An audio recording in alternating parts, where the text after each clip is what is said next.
ஒத்தக்கடை பகுதியில் மது போதையில் பொதுமக்களை தாக்கியதை கண்டித்து தற்போது 500க்கும் மேற்பட்ட கடைகளை அடைத்து வியாபாரிகள் கடையடைப்பு போராட்டத்தில் ஈடுபட்டு வராங்க. இந்த விஷயத்தை நீங்க எப்படி பார்க்கறீங்க? ஒரு மிக கொடூரமான ஒரு நாட்களாகத்தான் நான் பார்க்கிறேன். கடந்த சில மாதங்களாகவே மது போதையில சொந்த தந்தையை வெட்டி கொள்வது, தாயை எரித்துக் கொள்வது, பெற்ற குழந்தையை சுவற்றில் அடித்துக் கொள்வது, கட்டிய மனைவியை கழுத்தை நிறுத்தி கொலை செய்வது என்பது போன்ற மிக கொடூரமான வன்மங்கள் நிறைந்த அந்த போதையில தாம் என்ன செய்கிறோம் என்று தெரியாத அளவிற்கு வன்மம் தலை தூக்கி நிற்கிறது. இந்த நேரத்துல சட்டம் ஒழுங்கும் இதனால் சீர்கெடுகிறது. நாம தொடர்ந்து பார்க்கிறோம், மது போதை மற்றும் போதைப் பொருள்களினால் ஏற்படக்கூடிய போதையினால இந்த மாதிரி சம்பவங்கள் நடப்பதை அரசு கண்டும் காணாமல் இருப்பது என்பது வன்மையாக கண்டிக்கத்தக்கது. இது அரசு இதற்கு காரணம் என்ன, எதனால திடீரென்று இது போன்ற கடந்த சில வருடங்களாக நடைபெறுகிறது என்பதை கண்டறிந்து, இந்த மது போதை என்று சொன்னால் மது தமிழகத்துல டாஸ்மாக் மூலமாக மட்டும்தான் இங்கு சப்ளை செய்யப்படுகிறது, விற்கப்படுகிறது.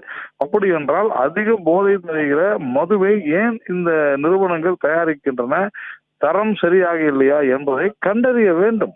அப்படி பேசுபவர்களை எல்லாம் எடுத்தெறிந்து பேசி ஆணவத்தோடு நடப்பது என்பது கண்டிக்கத்தக்கது. தொடர்ந்து மது கொலைகள் என்பது தமிழகத்தில் மலிவாகிவிட்டன. இப்படிப்பட்ட ஒரு சூழ்நிலையில நாம் இதை தீவிரமாக கண்காணித்து இதை இரும்பு கரம் கொண்டு ஒடுக்க வேண்டிய அரசு, நாம் விமர்சனங்களை முன்வைத்தால் கூட அதற்காக எதையாவது பேசி சமாளிப்பது என்பது தவறானது.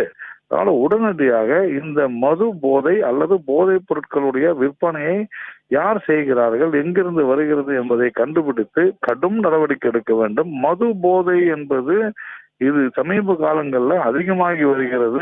இது மிகப்பெரிய குற்றங்கள் நடைபெறுகிறது, கொலைகள் நடைபெறுகிறது என்பதை உணர்ந்து இந்த போதைக்கான காரணம் என்ன அப்படின்றத கண்டுபிடிக்க வேண்டும். ஏனென்று சொன்னால் அரசே இந்த மது நிறுவனங்களிடமிருந்து வாங்குகிறது அப்படின்றத நாம புரிஞ்சுக்கணும். அதனால இதற்கு முழு பொறுப்பும் அரசினுடையது. சரி, இப்ப நீங்க சொன்ன மாதிரி சமீப காலமாகவே போதை பழக்கத்தால் குறிப்பாக இளைஞர்கள் அதிகமாக பாதிக்கப்பட்டிருப்பதும், நிறைய பிரச்சனைகள்ல ஈடுபடும் காட்சியும், பொதுமக்களை தாக்குவது, ஓட்டுநர்களை தாக்குவது போன்ற பிரச்சனைகளை சமீப காலமாகவே நம்ம பார்த்துட்டு வரோம்.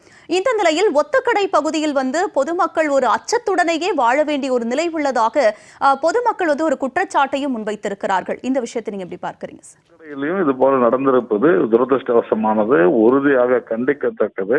இது இங்கு மட்டுமல்ல, இது தமிழகம் முழுவதும் இது போன்ற ஒரு படுபாதகமான செயல்கள் நடைபெற்றிருக்கும். அதுதான் நான் சொல்கிறேன். ஒரு ரோட்ல அத்துமீறி நடக்கக்கூடிய அளவிற்கு எங்கிருந்து இந்த போதை வருகிறது, இதற்கு காரணம் இந்த மதுபான ஆலைகள், அதை வாங்கும் டாஸ்மாக். இதை கட்டுப்படுத்த முடியாத அரசு. இது மது படுகொலைகள் என்கிற தலைப்புல நீங்க கூகுள் சர்ச் பண்ணி பார்த்தாலே போதும். தினந்தோறும் ஒவ்வொரு பத்திரிகைகளிலும் 20 வயது முதல் 40 வயதுக்குள்ளானவர்கள் தங்களுடைய தந்தை, தாய், மகன், மகள், சகோதரன், சகோதரி, மனைவி ஆகியோரை கொலை செய்து கொண்டிருக்கின்றனர் என்பதை இது ஒரு மிகப்பெரிய மிகுந்த கண்டனத்துக்குரிய விஷயம். ரொம்ப அலார்மிங்கான, எச்சரிக்கையோடு இருக்க வேண்டிய விஷயம். இதை அரசு கண்டும் காணாமல் இருப்பதுதான் தவறு.